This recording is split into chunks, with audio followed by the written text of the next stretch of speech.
Apaixonada pelos livros desde a infância, encontrou nas crônicas um talento revelador. Na escola, sempre gostou de português e foram os professores que a motivaram a começar a escrever. No Iluminuras de hoje, eu converso com a escritora Lucia Afonso.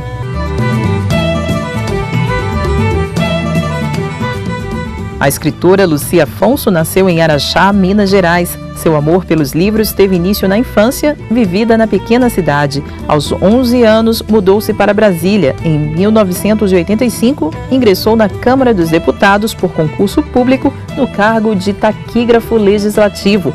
Aposentou-se recentemente e cursa licenciatura em Letras Português na Universidade Católica de Brasília. Publicou 3 livros de crônicas. Seus textos são bem-humorados ou poéticos e retratam situações e sentimentos muitas vezes só percebidos pelo olhar apaixonado de um cronista.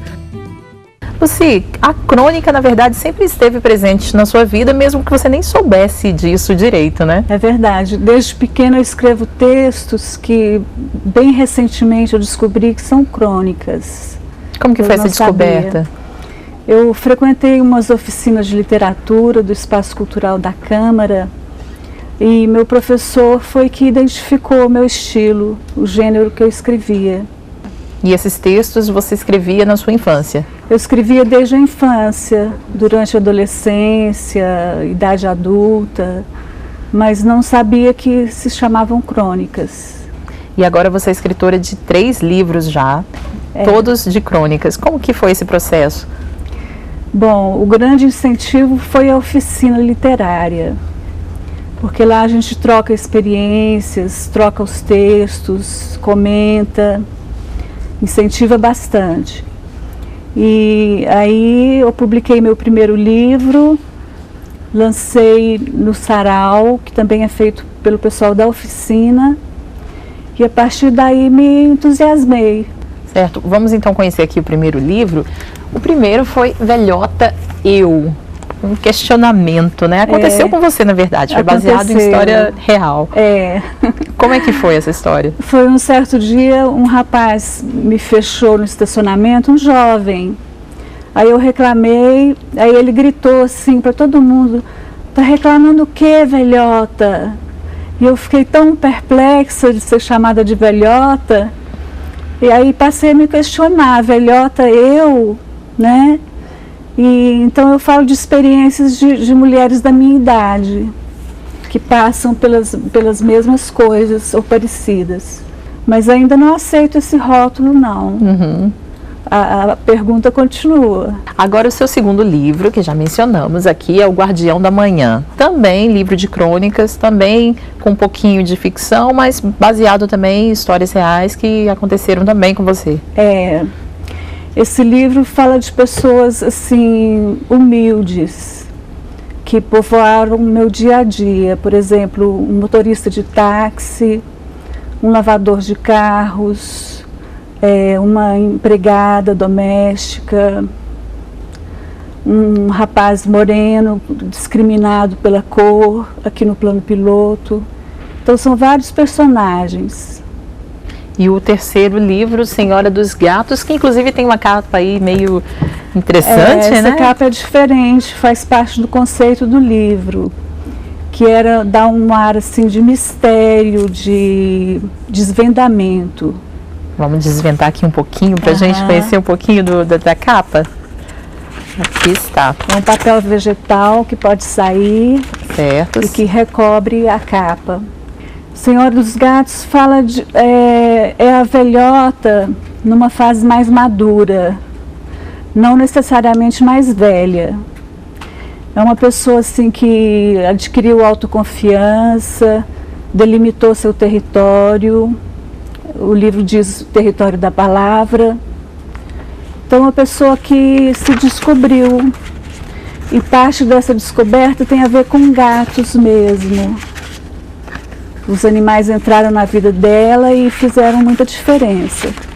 E é isso que também aconteceu com você? Foi.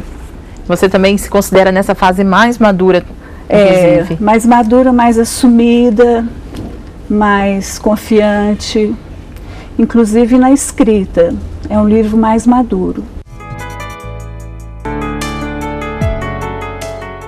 Noiva. Eu a avistei assim que cruzou o portão de madeira. O vestido comprido a fazia levitar.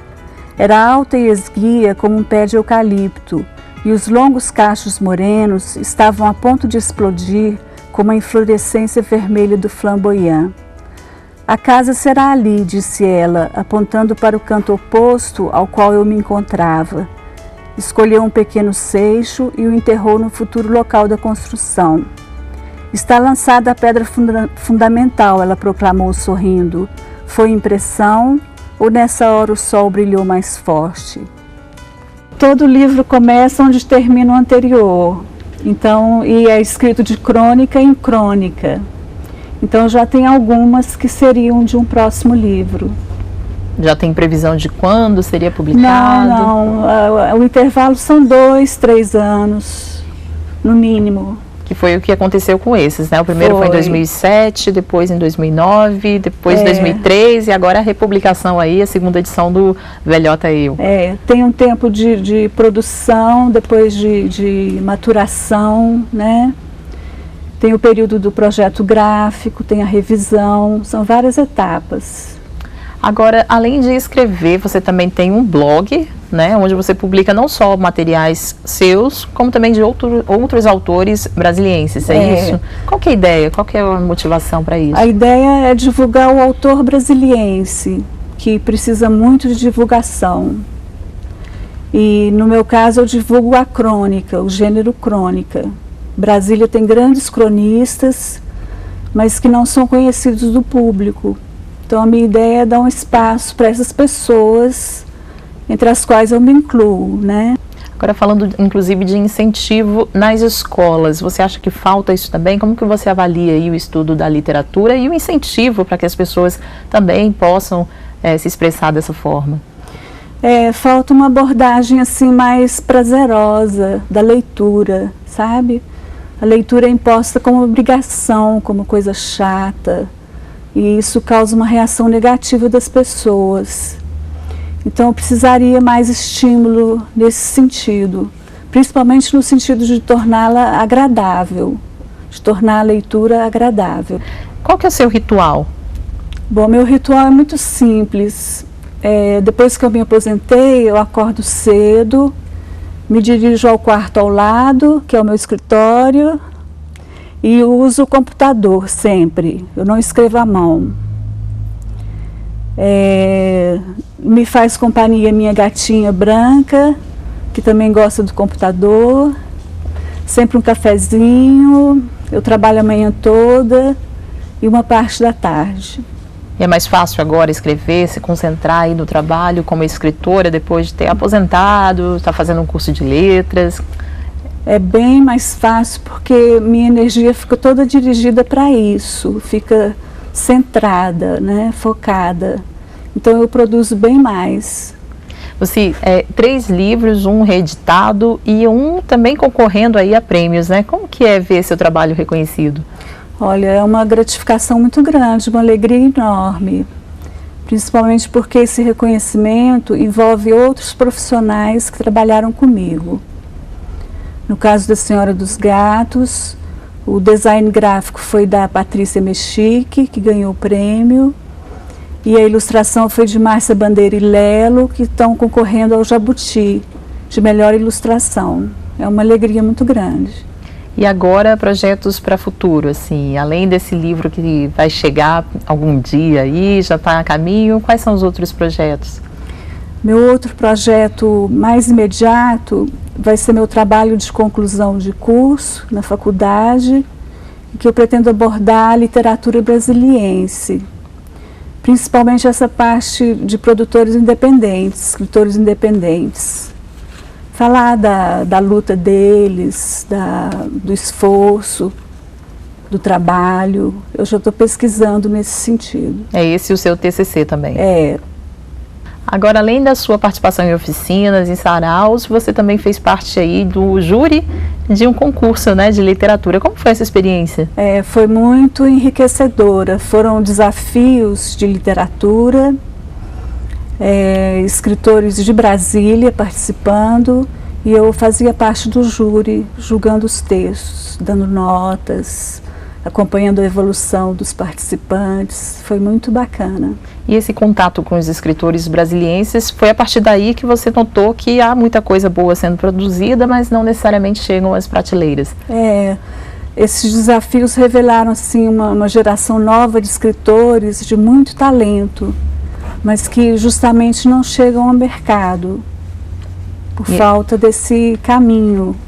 E é isso que com o seu blog você gostaria de combater, né? Incentivar aí o que os escritores sejam conhecidos, que tenham o seu público também. Eu tento fazer minha pequena parte nessa divulgação, né? Não só do meu trabalho, mas também dos amigos escritores. Ok, Lucia Afonso, muito obrigada pela sua participação aqui no Iluminuras. Obrigada a você.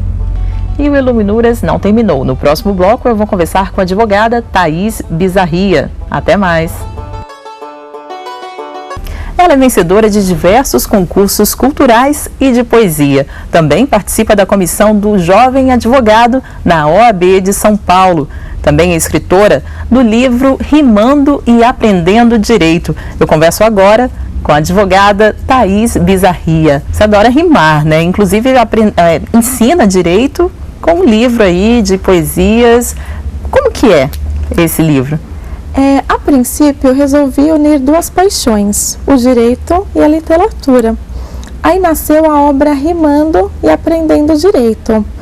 E é assim, o livro de rimas jurídicas em palavras verídicas tem como objetivo um aprendizado não cansativo, visando unir a poesia com o linguajar do direito. Eu comento que eu acabei atingindo outros públicos. Eu não só atingi o bacharel, o estudante de direito, como também todos os juristas, seja atuação no ramo público ou privado, seja promotor, advogado, juiz, também leigos na matéria, como qualquer e todo cidadão que busca ter conhecimento sobre a sua legislação. E por que não em poesia? Você acredita que é mais fácil aprender direito dessa forma? E se comunicar também com o juiz, no universo do jurista também? Sem dúvida, eu tenho a certeza disso, porque o aprendizado em poesia transmite ao direito um pouco mais de leveza. Como é sabido, o direito é árido, é complexo. Todos nós sabemos que as obras jurídicas, geralmente, elas são bem grandes. E a obra Rimando e Aprendendo Direito são um pouco menos de 200 páginas.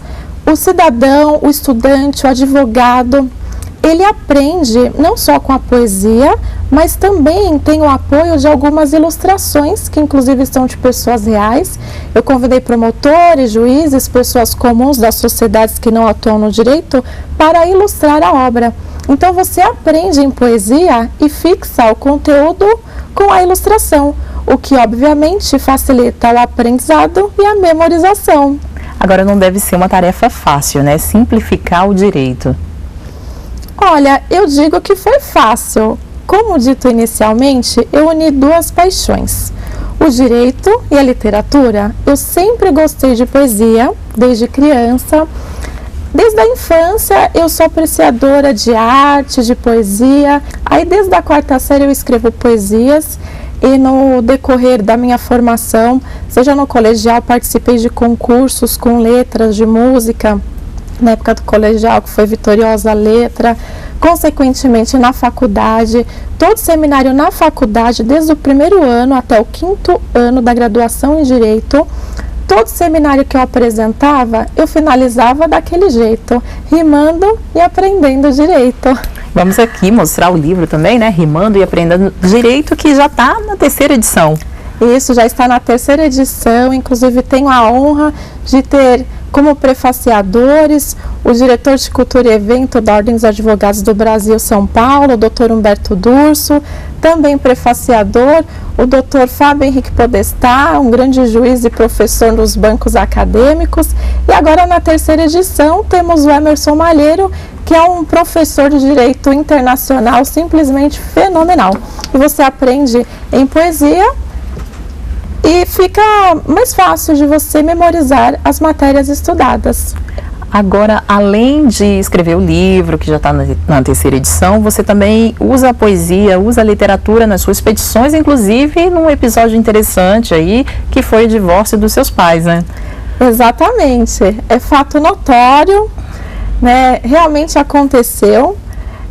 Meus pais eram separados, a separação foi consensual, passaram-se 10 anos. Minha mãe, com o poder autoritário de mãe que ela tem, ela falou: filha, eu quero que você faça a separação, converta em divórcio, porque meus pais já haviam se separado há 10 anos, mas não tinha sido feito ainda o divórcio. E como é sabido anteriormente, primeiro o casal tinha que separar-se para posteriormente divorciar-se.